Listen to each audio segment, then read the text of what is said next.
जय हिंद दोस्तों जैसा कि आपको पता है कि प्रयागराज कुंभ में मैंने काफ़ी सारे वीडियोस डाले हैं आपको रास्तों को लेकर के। यहाँ आने के बाद आपको कोई समस्या ना हो, तो कुछ मेरे बहन भाई काफ़ी वीडियो डालने के बाद भी कुछ अपनी जनरल प्रॉब्लम्स को लेकर मैसेज कर रहे थे, तो मैंने कोशिश किया कि सारे मैसेज को इंक्लूड करते एक वीडियो और बना देता हूँ और ये इसमें प्रयास करूँगा कि किसी को समस्या छूटे ना। एक चीज़ तो आप समझ लीजिए, जैसे मैंने बताया है कि ये गंगा जी रिवर है और ये यमुना जी रिवर है। इसको जो पहले से कहते चले आए हैं, इसको संगम कहते चले आए, या फिर त्रिवेणी घाट जो कहते हैं, वो सेक्टर नंबर 3 यहाँ पे है। आप एक शब्द आप 29 के बाद काफ़ी सुन लिए होंगे, जो संगम नोज है। तो ये पॉइंट होता है संगम नोज। अब इसकी 3 क्षेत्रों से लोगों का आवागमन होता है। ये है झूसी क्षेत्र, ये है अरहल क्षेत्र और ये है आपका एलओपी बाग, या फिर जो प्रयागराज मेन सिटी है वहाँ से। अब यहाँ कौन कौन कहाँ पहुँचेगा, ये बहुत मेन बिंदु है। जैसे कि जो लोग चिवकी, नैनी स्टेशन या फिर मिर्ज़ापुर से बाई रोड, या फिर एमपी, इन सब से राजस्थान से बाई रोड आ रहे होंगे, तो ज़्यादातर यहीं पहुँचते हैं अरहल क्षेत्र में। और अरहल क्षेत्र से पहुँचने के बाद उनको संगम स्नान करने के 2 पॉइंट हैं। एक पॉइंट तो ये हो गया कि वो अरहल घाट पे ही यहाँ पहुँच जाएँ और यहाँ से बोट से स्नान कर लें बीच में जाकर के। कई बार अगर आपको बोट अफोर्डेबल नहीं है या खाली नहीं है, चल नहीं रहा है, तो उनके पास एक अच्छा मौका है कि वो थोड़ा-सा आगे इस तरफ बढ़ें। यहाँ पर है सोमेश्वर घाट। बहुत ही ज़्यादा साफ सुथरा है और बिल्कुल रस नहीं है, मतलब भीड़ नहीं है। चूँकि आप देख भी रहे होंगे इस मैप में कि संगम के जस्ट बाद जो आगे अपनाई जाती हैं सोमेश्वर घाट, आई मीन सेक्टर नंबर 24 में ही जाती हैं। ये सेक्टर नंबर 23 है, ये 24 है और ये 25 है। इसके अलावा दूसरा पार्ट हुआ, जैसे कि जो व्यक्ति यहाँ से आकर के, और ये एक भाई ने पूछा था कि उसको अयोध्या की यात्रा करनी है, तो उसको फिर अगर पैदल जा सकता है तो यहाँ से पीपा पुल क्रॉस कर लेगा 28 और आगे जा करके झूसी क्षेत्र से होता हुआ आगे यहाँ से फिर पीपा पुल पार करके वो उसको टारगेट करना पड़ेगा यहाँ पर फाफा मऊ की तरफ से, या तो प्रयाग जंक्शन से वो ट्रेन पकड़ सकता है या फाफा मऊ से बाई रोड भी जा सकता है। ठीक है, ये क्लियर हुआ है।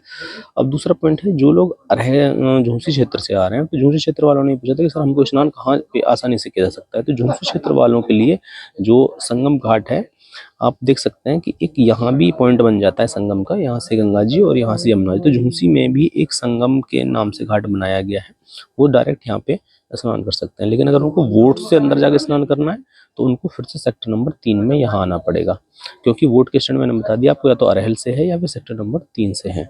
ठीक है, अगर वो इधर से आकर के और उनको भी अयोध्या की तरफ निकलना है, इस तरफ जाना है, तो इस तरफ जाना पड़ेगा।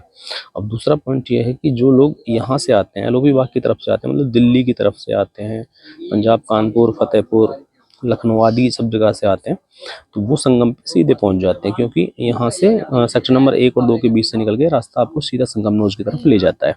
तो चाहे वहाँ सीधे स्नान कर सकते हैं, बोट के सहारे स्नान कर सकते हैं। इसके बाद उनका मन है कि वो यहाँ से मिर्ज़ापुर, आई मीन कई सारी जगह है मिर्ज़ापुर में, चित्रकूट वगैरह जाना चाहते हैं, तो अगर उनके पास गाड़ी है, बाई बस है, तो यहाँ से वापस निकलें, जहाँ भी उन्होंने पार्किंग गाड़ी खड़ी है, और यहीं से जो नैनी का पुल है, न्यू ब्रिज या फिर ओल्ड ब्रिज, इनमें से क्रॉस करके इस तरफ वो जा करके वो जा सकते हैं चित्रकूट की तरफ।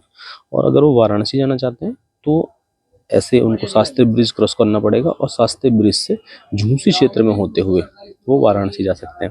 लेकिन बाय द वे कई लोगों की गाड़ियां और सब ये फंस जाती हैं, तो देखिए जैसे किसी व्यक्ति की गाड़ी इधर ही फंसी है और वो यहाँ से वाराणसी जाना चाहता है, तो जरूर नहीं वो झूसी जाए, वो मिर्ज़ापुर होकर वाया मिर्ज़ापुर होकर के वाराणसी जा सकता है। ठीक है, अब आती है बात पैदल चलने की। दोस्तों, जो पीक डे है वो लगभग खत्म हो गए हैं 29 तारीख में, तो 29 तारीख के बाद जो पीक डे था उसमें भी जो बसंत पंचमी वाला दिन था, आई मीन 3 और 4 को उसको पर्व मनाया गया, तो वो भी निकल चुका है। अब आने वाले टाइम में 2 डेट बची हैं, एक तो 12 फरवरी और एक है 26 फरवरी, 2 ही पर्व बचे हैं। तो इनको छोड़ करके बाकी भीड़ नॉर्मल रहती है, क्योंकि पर्व पे भीड़ का कोई अनुमान नहीं होता, भीड़ आ भी सकती है। ठीक, तो अगर आपको ज़्यादातर पैदल ना चलना है और अपनी गाड़ियाँ बहुत नज़दीक ले जानी है, तो आप इन पीक डेज को एक तो अवॉइड करें, और दूसरा जो नज़दीकी पार्किंग है कोशिश करें कि अंदर, यहाँ पे सब पार्किंग बनाई गई है आसपास में, तो जो इधर से आते हैं नज़दीकी पार्किंग में पहुंच जाए, जो भी आ रहे हैं तो जितना नज़दीक आप पार्क कर लेंगे गाड़ी, उतना आपको पैदल कम चलना पड़ेगा। ठीक है दोस्तों, ऐसे जैसे यहाँ भी इन घाटों के सारे पार्किंग बनी हुई है, तो पार्किंग जो, क्योंकि अब तो मेला रस नहीं है, तो खाली हैं सब, बस अगर पर्व पे आप आएंगे तो थोड़ा प्रॉब्लम हो सकती है। ठीक है दोस्तों, तो जितनी चीज़ें आपने मुझसे पूछी थी कोशिश मैंने की एक बार फिर से सबका सोल्यूशन कर दिया जाए।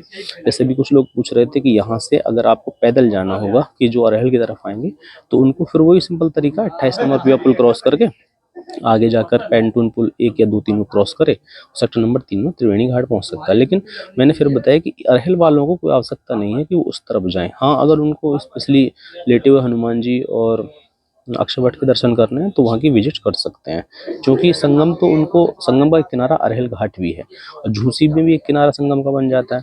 और अगर वो यहाँ से बोट उनको नहीं मिल पाती, थोड़ा आगे सोमेश्वर घाट चूज कर सकते हैं। वैसे ही यहाँ के लोग भी इन घाटों चूज कर सकते हैं ताकि वो भीड़ का हिस्सा ना बने और आसानी से दर्शन हो सके। दोस्तों, काफ़ी कोशिश की है मैंने कि आपको प्रॉब्लम ना हो, और उसी के रिवार्ड में आप लोगों ने भी काफ़ी इस चीज़ की सराहा है, मदद की है, इसके लिए मैं धन्यवाद देता हूँ। और इस तरह की वीडियोस देखने के लिए आप मेरा चैनल फॉलो कर सकते हैं, सब्सक्राइब कर सकते हैं। जय हिंद।